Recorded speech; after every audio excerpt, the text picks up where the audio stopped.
Pancasila sebagai sistem filsafat.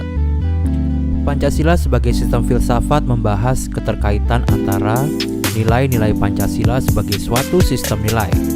Di sini akan dilihat secara utuh berdasarkan syarat-syarat yang dipenuhi oleh suatu pengertian sistem untuk memahami persoalan Pancasila, sistem dan filsafat yang akan dikupas sebagai berikut.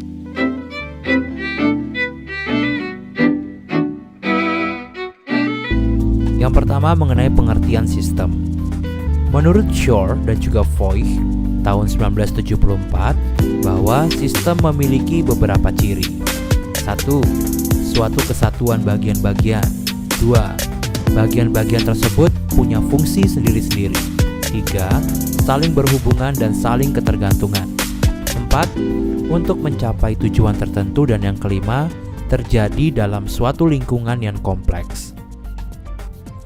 Sedangkan menurut Nur Khalid Hazim bahwa sistem adalah susunan kesatuan dari bagian-bagian yang saling bergantung.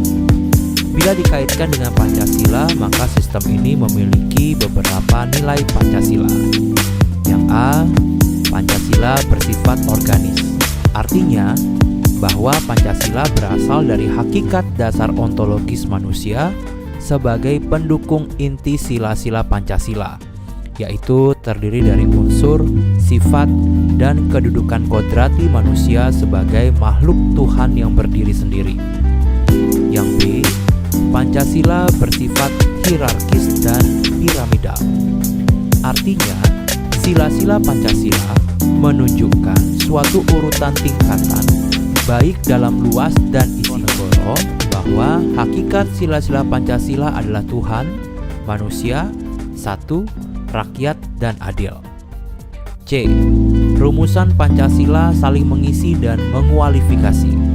Artinya bahwa sila-sila Pancasila merupakan kualifikasi atau mencakup sila yang lain. Contoh, sila ketuhanan yang Maha Esa meliputi cerminan keempat sila yang lain. Bila arti Pancasila tersebut dikaitkan dengan ciri-ciri sistem, maka dapat diberikan contoh sebagai berikut. 1. Suatu kesatuan bagian-bagian, artinya sila ke-1 mencakup sila kedua sampai kelima. Contohnya, seorang alim harus memiliki sifat berkeperimanusiaan. Contoh, seorang alim harus memiliki sifat berperikemanusiaan, persatuan, merakyat, serta tidak membedakan dalam pergaulan. Yang kedua, bagian-bagian punya fungsi sendiri-sendiri. Misalnya, sila ketuhanan yang Maha Esa berfungsi agar manusia rajin beribadah sehingga memiliki keyakinan. Yang ketiga, saling berhubungan dan saling ketergantungan. Misalnya, sila ke-1 tergantung pada sila kedua. Contohnya, orang yang alim harus berperikemanusiaan agar memiliki nilai manfaat. 4. Untuk mencapai tujuan tertentu. Sila-sila Pancasila bertujuan untuk menciptakan masyarakat Indonesia yang adil dan makmur. 5. Terjadi dalam lingkungan yang kompleks.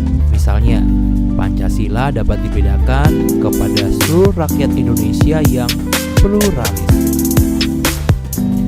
Pancasila sebagai suatu sistem nilai, sila-sila Pancasila saling mempengaruhi, memiliki fungsi, serta tujuan tertentu dalam satu kesatuan. Yang B, pengertian filsafat. Menurut Nasution 1973, secara etimologi istilah filsafat berasal dari bahasa Yunani, yaitu philein yang artinya cinta dan sophos yang artinya hikmah atau kebijaksanaan atau wisdom. Secara harfiah, arti filsafat adalah cinta kebijaksanaan. Di dalam kebijaksanaan selalu dihubungkan dengan arti bijak atau wise.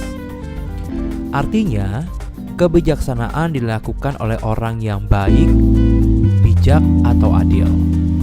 Misalnya kebijaksanaan pemerintah, artinya pemerintah membuat keputusan berdasarkan kewenangan di luar ketentuan undang-undang atau dikenal dengan istilah diskresi. Anda bisa perhatikan pada Undang-Undang Nomor 30 Tahun 2014 tentang Administrasi Pemerintahan. Ada beberapa pengertian filsafat berdasarkan tujuan dan fungsinya, yaitu 1.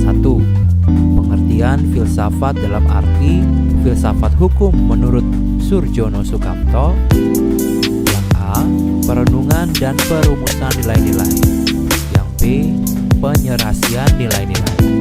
2. Pengertian berdasarkan pendapat masyarakat atau jenis pengetahuan, konsep atau pemikiran para filsuf.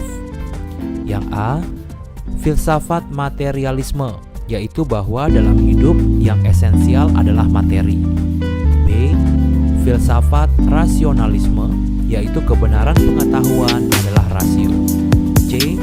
Filsafat hedonisme, yaitu dalam hidup yang penting adalah kenikmatan, kesenangan, dan kepuasan. D. Filsafat individualisme atau liberalisme, yaitu dalam hidup bermasyarakat dan bernegara adalah kebebasan individu. 3. Secara umum, pengertian filsafat adalah pengertian yang sangat dalam terhadap suatu makna kata atau hakiki. Misalnya, filsafat cinta adalah love is blind. Artinya, sesuatu yang dicintai harus dipatuhi, diikuti dan dituruti. Contoh ajaran Rasul yang harus dipatuhi, diikuti atau dituruti.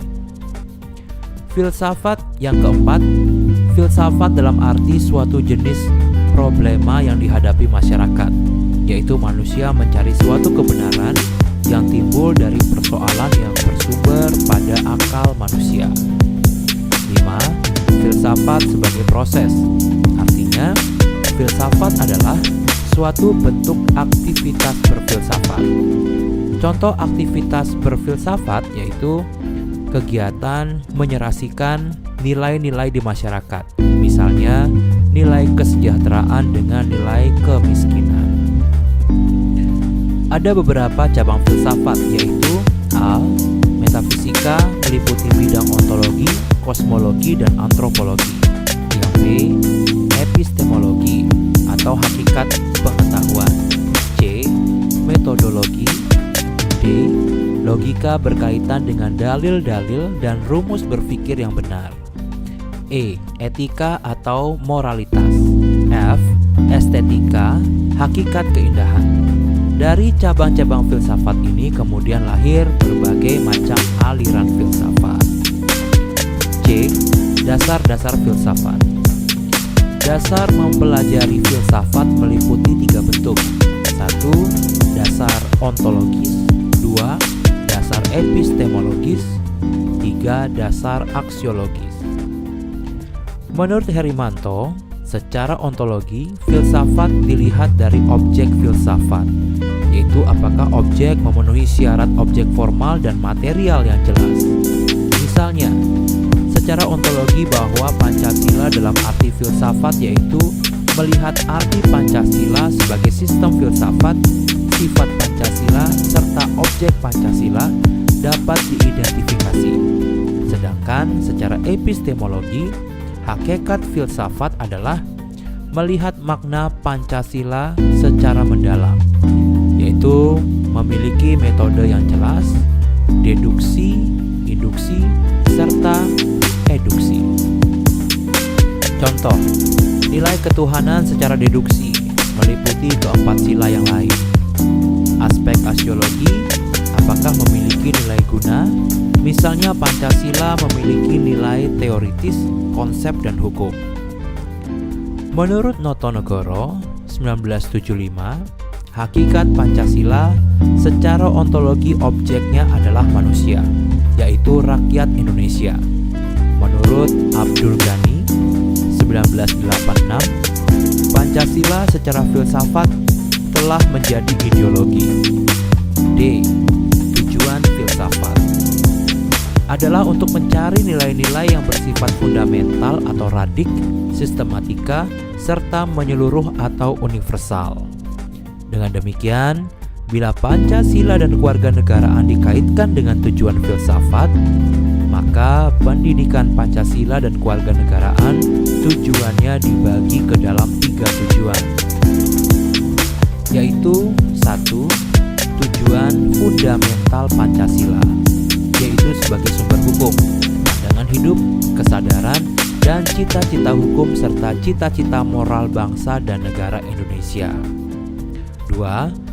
Tujuan sistematika Pancasila, yaitu melihat Pancasila sebagai suatu sistem filsafat antar nilai-nilai Pancasila saling berkaitan dan saling mempengaruhi. 3.